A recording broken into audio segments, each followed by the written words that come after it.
Hello, good morning, जोहार। मैं पूनम और आप देख रहे हैं 24 झारखंड न्यूज।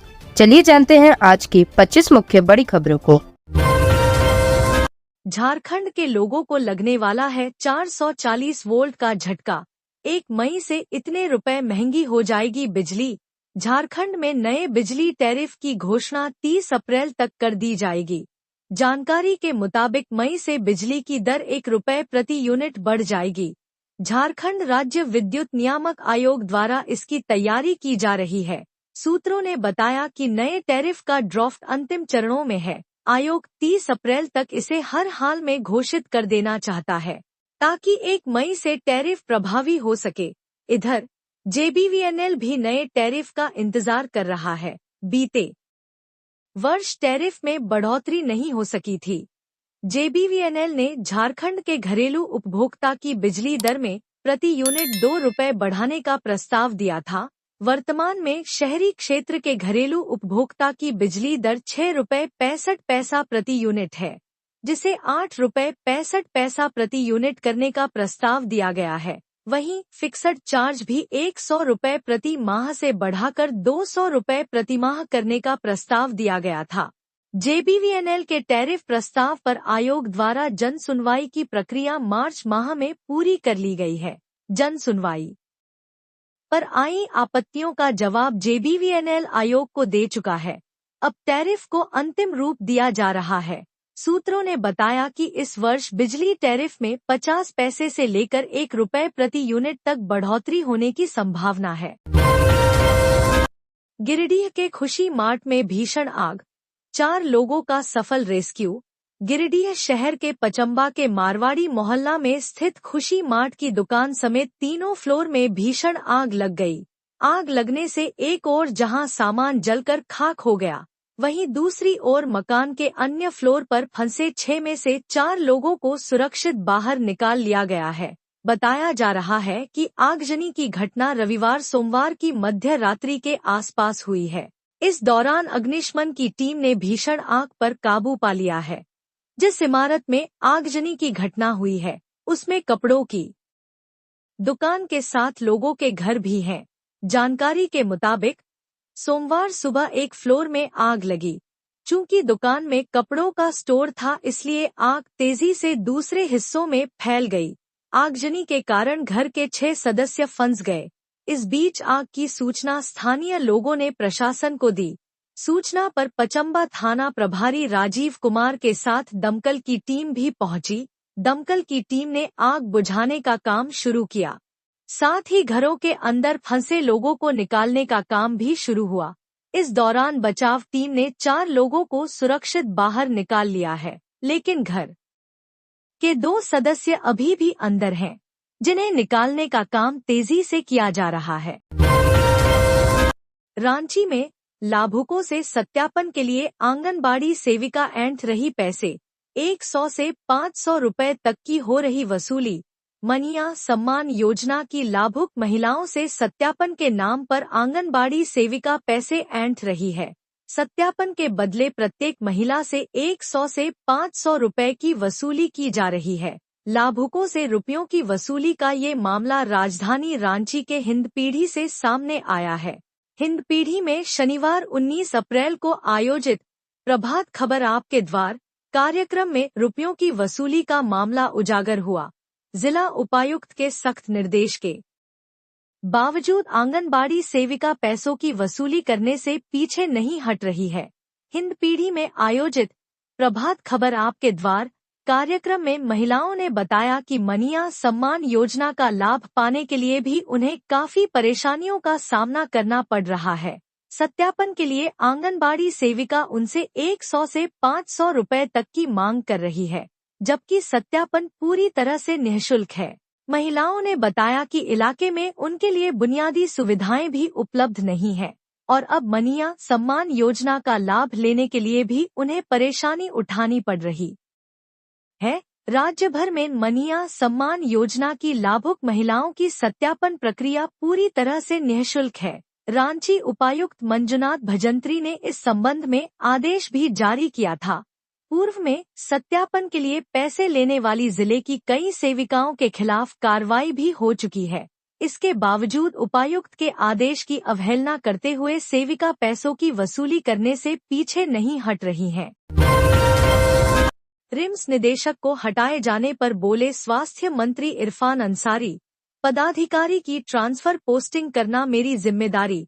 स्वास्थ्य मंत्री इरफान अंसारी ने रिम्स के निदेशक को हटाए जाने के सवाल पर प्रतिक्रिया दी है। स्वास्थ्य मंत्री ने कहा, स्वास्थ्य विभाग उनका अपना विभाग है।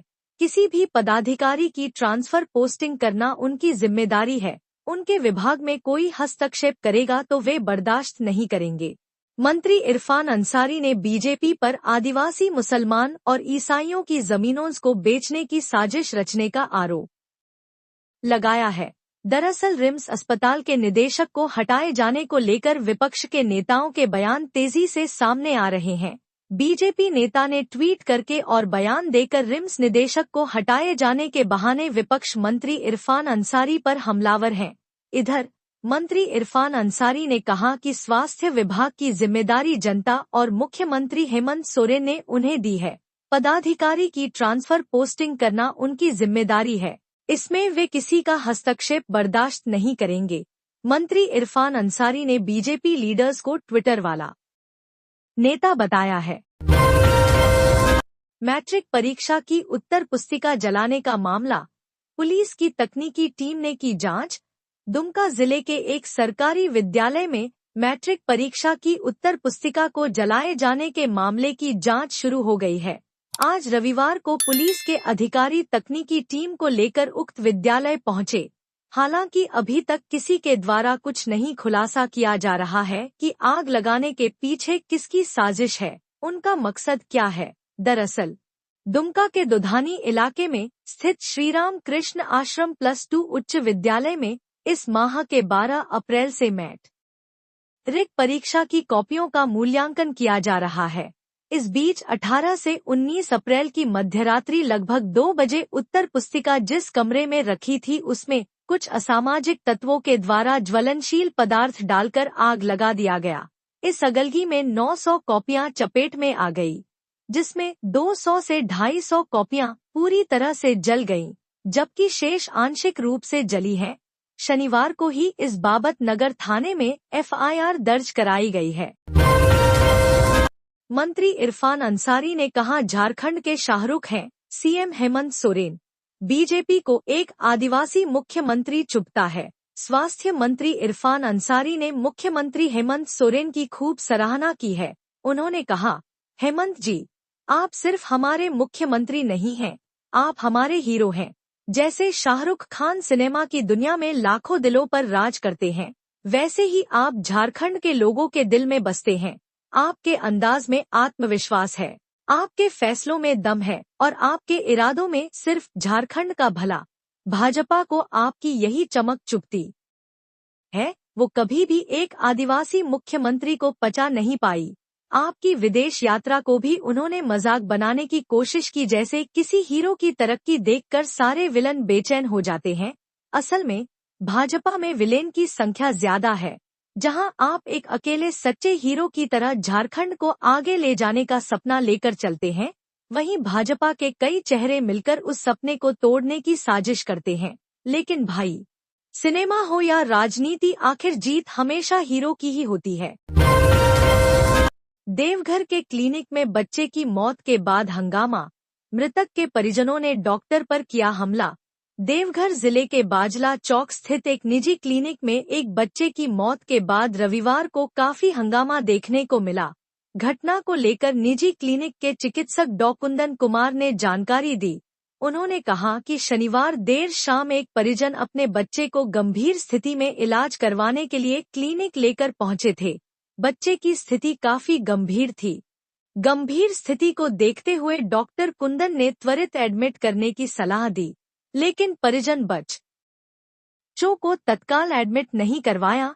डॉक्टर कुंदन ने बताया कि शाम में जब परिजन बिना इलाज करवाए ही वापस लौट गए तो फिर अगली सुबह यानी रविवार को परिजन बच्चा को लेकर दोबारा क्लिनिक पहुंचे, जहां पर जांच के बाद यह स्पष्ट हो गया कि बच्चे की मौत हो चुकी है। लेकिन परिजन डॉक्टर की एक भी बात सुनने को तैयार नहीं थे और वह पूरे क्लिनिक परिसर में हंगामा करने लगे। आक्रोशित परिजनों को समझाने के बावजूद भी वह नहीं माने और क्लिनिक में मौजूद स्वास्थ्य कर्मी और कर्मचारियों के साथ मारपीट शुरू कर दी। देवेंद्र नाथ महतो ने कहा, खिलाड़ियों को नियोजन में समुचित आरक्षण मिलना चाहिए। थाना मैदान सोनहातू में आयोजित दिवारात्रि फुटबॉल टूर्नामेंट रविवार सुबह पुरस्कार वितरण के साथ संपन्न हुआ। इस आयोजन में कुल 16 टीमों ने हिस्सा लिया और दमदार प्रदर्शन करते हुए खेल को यादगार बना दिया। 3 दिनों तक चले इस रोमांचक मुकाबले में के ब्रदर्स रांची ने प्रथम स्थान हासिल किया और 1 लाख रुपए की पुरस्कार राशि प्राप्त की। गाड़ा फार्म एमटी कोकर को उपविजेता घोषित किया गया, जिन्हें 70,000 रुपए का नकद पुरस्कार मिला। तीसरे स्थान पर IMS ईचागढ़ और ब्लैक टीम नामकुम रहीं, जिन्हें 25-25 हजार रुपए की पुरस्कार राशि दी गई। 22 अप्रैल को झारखंड सहित देश के सभी राज्यों में प्रदेश कांग्रेस कार्यसमिति की बैठक बनाई जाएगी। इस खास अभियान की रणनीति कांग्रेस के अधिवेशन और अखिल भारतीय कांग्रेस कमेटी की बैठकों में लिए गए फैसले के आलोक में आगे की रणनीति तैयार करने के लिए मंगलवार 22 अप्रैल 2025 को सभी राज्यों में एक साथ कांग्रेस प्रदेश कांग्रेस कार्यसमिति की बैठक होगी। अखिल भारतीय कांग्रेस कमेटी से मिले दिशा निर्देशों की जानकारी देते हुए झारखंड कांग्रेस के प्रदेश अध्यक्ष केशव महतो कमलेश ने कहा कि उनके प्रदेश अध्यक्ष के रूप में यह पहली प्रदेश कार्यसमिति की बैठक होगी। केशव महतो कमलेश ने कहा कि 2024 में कर्नाटक के बेलगामी में हुए महाधिवेशन और पिछले दिनों गुजरात के अहमदाबाद में अखिल भारतीय कांग्रेस कमेटी की हुई बैठक में जो निर्णय लिए गए थे, उसकी समीक्षा दिल्ली के कांग्रेस मुख्यालय इंदिरा भवन में हुई है। उसके बाद पार्टी की ओर से यह निर्णय लिया गया है कि 22 अप्रैल को सभी राज्यों की PCC अपनी अपनी कार्यकारिणी की बैठक कर संविधान बचाओ कार्यक्रम की रणनीति तैयार करेगी। दीपिका पांडेय का निशिकांत दुबे पर तीखा वार, बोली, सुप्रीम कोर्ट पर टिप्पणी मोदी सरकार की सोची समझी साजिश। गोड्डा से बीजेपी के सांसद निशिकांत दुबे के विवादित बयान के बाद राजनीतिक गलियारों में तूफान आ गया है। कांग्रेस के नेता निशिकांत दुबे पर हमलावर हैं। इसी बीच झारखंड की ग्रामीण विकास मंत्री दीपिका पांडेय सिंह ने भी निशिकांत दुबे पर हमला बोला है। उन्होंने सोशल मीडिया एक्स पर लिखा है कि निशिकांत दुबे की जुबान नहीं फिसली, ये मोदी सरकार की सोची समझी रणनीति है। सुप्रीम कोर्ट को दबाने, डराने और बदनाम करने की। जब CJI पर गृहयुद्ध भड़काने का आरोप लगाया जाता है तो समझिए कि सत्ता के अहंकार ने अब लोकतंत्र की जड़ें हिलाने की ठान ली है। ये सीधा अपमान है संविधान का, न्यायपालिका का और देश के हर नागरिक का। सत्ता की सनक में अंधे हो चुके हैं, पर ये भारत है, यहाँ अदालतें बिकती नहीं, झुकती नहीं। दीपिका पांडेय यही नहीं रुकीं, उन्होंने एक ट्वीट कर कहा है कि सत्ता के नशे में बौखला गए हैं निशिकांत दुबे। उन्होंने सिर्फ सुप्रीम कोर्ट पर नहीं बल्कि भारत के संविधान, न्यायपालिका और आम नागरिक के विश्वास पर सीधा हमला किया है। जब भ्रष्टाचार और सत्ता की मिलीभगत बेनकाब होती है, तब ऐसे नेता बकवास की भाषा में उतर आते हैं। लोकतंत्र को जेब में रखने का सपना देखना छोड़िए, ये देश अब चुप नहीं बैठेगा। 1 साल बाद भी 25,000 PDS दुकानों के लिए क्यों नहीं खरीदी गई 4G EPOS मशीन। राज्य के लगभग 25,000 PDS दुकानों के लिए 4G EPOS मशीन क्रय करने का निर्णय तत्कालीन मुख्यमंत्री चंपाई सोरेन के कार्यकाल में हुआ था। फरवरी 2024 में कैबिनेट ने 63-72 करोड़ की लागत से PDS दुकानों के लिए EPOS मशीन खरीदने के विभाग के प्रस्ताव पर अपनी स्वीकृति दी थी। इन मशीनों के मेंटेनेंस पर प्रति वर्ष 28-67 करोड़ रुपए के खर्च का प्रावधान भी किया गया है, लेकिन 1 साल से अधिक समय बीतने के बाद भी राज्य के PDS दुकानों के लिए EPOS मशीन की खरीदारी नहीं हो सकी है। विलंब के बारे में विभागीय मंत्री डॉ इरफान अंसारी से पूछने पर उन्होंने कहा कि प्रक्रिया बहुत जटिल है। उन्होंने मामले की समीक्षा की है, टेंडर प्रक्रिया जारी है, जल्द ही EPOS मशीन क्रय करने के लिए टेंडर जारी कर दिया जाएगा। लेकिन खरीदारी में इतना अधिक वक्त लगने पर कई तरह के सवाल उठने लगे हैं। गुमला में एम्बुलेंस ड्राइवर की लापरवाही से घायल मरीज की मौत। गुमला जिले में एक सड़क हादसे के बाद एम्बुलेंस चालक की लापरवाही के चलते गंभीर रूप से घायल एक मरीज की मौत हो गई। मृतक की पहचान धौठा टोली गांव निवासी 50 वर्षीय अजय तिग्गा के रूप में की गई है।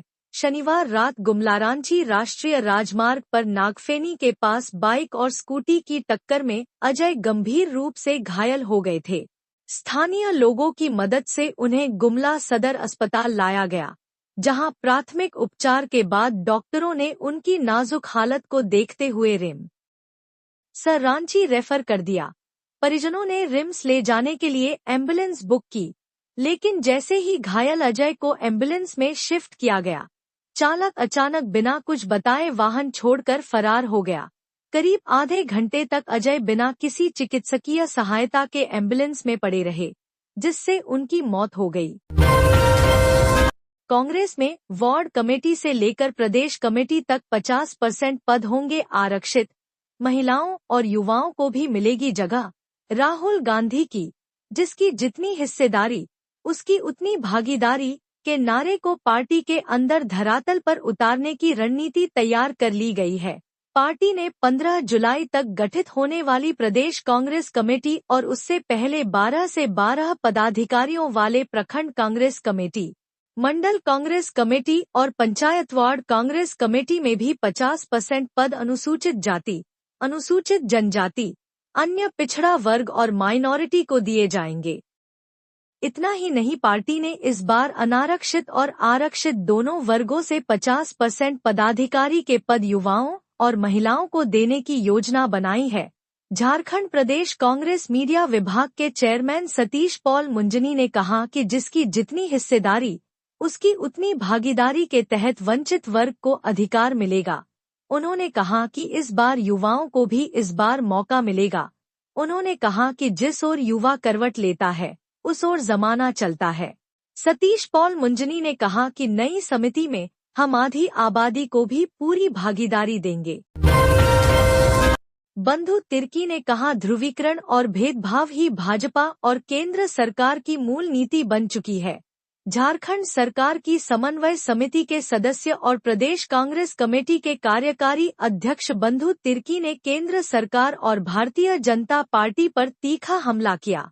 कहा, ध्रुवीकरण और समाज में भेदभाव को बढ़ावा देना अब भाजपा की घोषित नीति बन चुकी है। उन्होंने कहा कि भाजपा और आरएसएस की विचारधारा ही समाज को धर्म, जाति और समुदाय के नाम पर बांटने की रही है, जिसे मौजूदा केंद्र सरकार खुलकर लागू कर रही है। बंधु तिर्की ने भाजपा सांसद निशिकांत दुबे द्वारा सर्वोच्च न्यायालय पर धार्मिक युद्ध भड़काने का आरोप लगाने वाले बयान की कड़ी आलोचना की। उन्होंने कहा कि दुबे जैसे नेता अपने उत्तेजक, विरोधाभासी और तथ्यहीन बयानों से न तो सरकार की असफलताओं को छुपा सकते हैं, न ही न्यायपालिका की निष्पक्षता पर सवाल उठाकर संविधान की मूल भावना को चुनौती दे सकते हैं।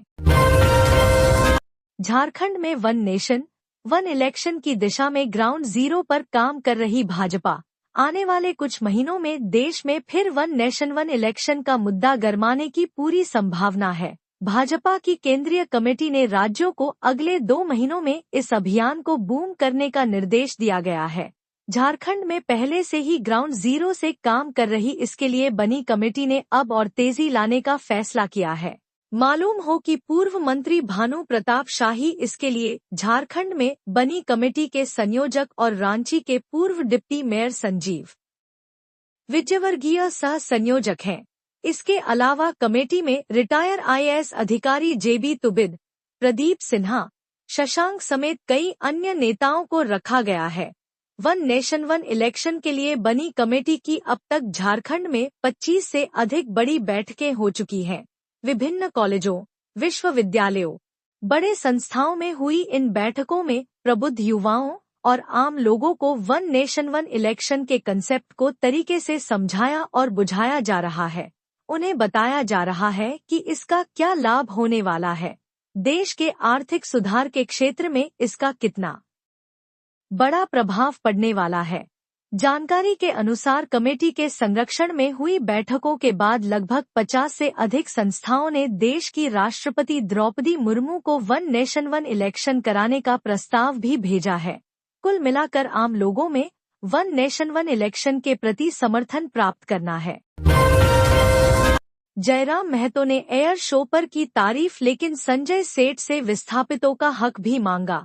रांची में 2 दिन का एयर शो आयोजित किया गया था। रविवार को एयर शो का समापन हो गया।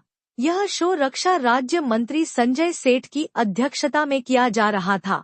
इस आयोजन को डुमरी विधायक जयराम महतो ने भी सराहनीय बताया है, लेकिन दूसरी तरफ उन्होंने विस्थापितों का हक भी मांगा है। जयराम महतो ने सोशल मीडिया पर एक पोस्ट किया है। उन्होंने संजय सेठ को कहा है कि रविवार राजधानी रांची में झारखंड के माननीय केंद्रीय रक्षा राज्य मंत्री संजय सेठ के प्रयास से भव्य एयर शो का आयोजन किया गया है। सराहनीय है। मंत्री जी, झारखंड के विस्थापित मारे जा रहे हैं, उनका शोषण किया जा रहा है। ये राज्य का निहायत ही गंभीर मसला है। राज्य की जनता अपना हक और अधिकार चाहती है। प्रेम महतो सहित अनेकों शहीदों की शहादत की बुनियाद पर पनपा ये राज्य आज भी अपने संवैधानिक हक और अधिकार से वंचित है। वर्तमान में इस राज्य ने 2 केंद्रीय मंत्री दिए हैं। केंद्र सरकार की उपक्रम BSL द्वारा 500 विस्थापितों पर ही झूठा मुकदमा दर्ज कर दिया गया है। चाकुलिया में चंपाई सोरेन ने कहा, धर्मांतरण नहीं रुका तो खत्म हो जाएगी आदिवासी अस्मिता। झारखंड के पूर्व मुख्यमंत्री चंपाई सोरेन ने रविवार को चाकुलिया के दिशोम जाहिरगढ़ में माथा टेक कर आदिवासी अस्मिता और अस्तित्व की रक्षा के संकल्प को दोहराया। उन्होंने स्पष्ट कहा कि जो लोग अपनी पारंपरिक आस्था और प्रकृति पूजक संस्कृति को त्याग चुके हैं, उन्हें संविधान द्वारा प्रदत्त आदिवासी आरक्षण का लाभ नहीं मिलना चाहिए। पूर्व सीएम ने कहा, हम आदिवासी प्रकृति पूजक हैं। पेड़, पहाड़ और जल स्रोत हमारे आराध्य हैं। धर्मांतरण के बाद जब लोग चर्च की ओर मुड़ जाते हैं, तो हमारे पारंपरिक स्थल जाहिरथान, सरना स्थल, देशावली कौन संभालेगा? अगर ऐसा ही चलता रहा तो एक दिन हमारा अस्तित्व ही समाप्त हो जाएगा। उन्होंने जोर देकर कहा कि आदिवासी संस्कृति केवल पूजा पद्धति तक सीमित नहीं है, बल्कि यह एक समग्र जीवन शैली है। जन्म से लेकर मृत्यु तक सभी सामाजिक सांस्कृतिक प्रक्रियाएं मांझी, परगना, पाहन, मान की मुंडा और पढ़ा राजा जैसे पारंपरिक धर्मगुरुओं की देखरेख में होती हैं। लेकिन धर्मांतरण के बाद लोग इन सब रस्मों के लिए चर्च का रुख करते हैं, जहां मरांग बुरु या सिंह बोंगा की कोई जगह नहीं होती। इस अवसर पर चंपाई सोरेन ने समाज से अपील की कि वे अपनी जड़ों से जुड़े रहें और अपने अधिकारों व पहचान की रक्षा के लिए सजग रहें। सरकारी स्कूल में प्राइवेट स्कूल जैसा एक्सपेरिमेंट, पहले डेमो क्लास, फिर लीजिए नामांकन। बड़े बड़े निजी शैक्षणिक संस्थान की तरह अब सरकारी स्कूल के शिक्षक और शिक्षिकाएं छात्रों को स्कूल से जोड़ने के लिए डेमो क्लास का आयोजन कर रही हैं। संभवत परियोजना चरही के बालिका उच्च स्कूल झारखंड का पहला ऐसा सरकारी स्कूल है जहां शिक्षक छात्रों का एडमिशन स्कूल में कराने की कोशिश कर रही हैं। शिक्षक गांव कस्बे घूम घूम कर छात्रों और उनके परिवार वालों को स्कूल के डेमो क्लास के बारे में बता रही हैं। टीचर अभिभावकों से वादा कर रहे हैं कि अगर स्कूल की शिक्षा अच्छा नहीं है तो प्रवेश भी मत लेना। आलम यह है कि जिस विद्यालय में इक्का दुक्का विद्यार्थियों का प्रवेश होता था, वहां यह संख्या बढ़ रही है। शिक्षकों का प्रयास रंग ला रहा है। हजारीबाग डीसी नैंसी सहाय ने भी इन शिक्षकों के हौसले को उड़ान देने की कोशिश के साथ शुभकामनाएं दी हैं। ओडिशा, छत्तीसगढ़ जाने वाली 9 ट्रेनें रद्द, कई ट्रेनों के समय बदले। ओडिशा, छत्तीसगढ़, बिहार और बेंगलुरु जाने वाले यात्रियों की परेशानी बढ़ने वाली है। भारतीय रेलवे ने कई ट्रेनों को रद्द कर दिया है, तो कुछ ट्रेनों के समय बदल दिए गए हैं। 2 ट्रेनों को शॉर्ट टर्मिनेट किया गया है। दक्षिण पूर्व रेलवे रांची मंडल की ओर से यह जानकारी दी गई है। बताया गया है कि चक्रधरपुर मंडल में विकास कार्यों के लिए ब्लॉक लिया जाएगा। इसकी वजह से कई ट्रेनें प्रभावित रहेंगी। आसमान में बिखरी सूरज की किरणें। रांची एयर शो में सूर्य किरण टीम का अद्भुत प्रदर्शन। नामकुम स्थित आर्मी ग्राउंड खोजा टोली में आयोजित भव्य एयर शो का शानदार समापन आज उत्साह और गौरव के माहौल में हुआ।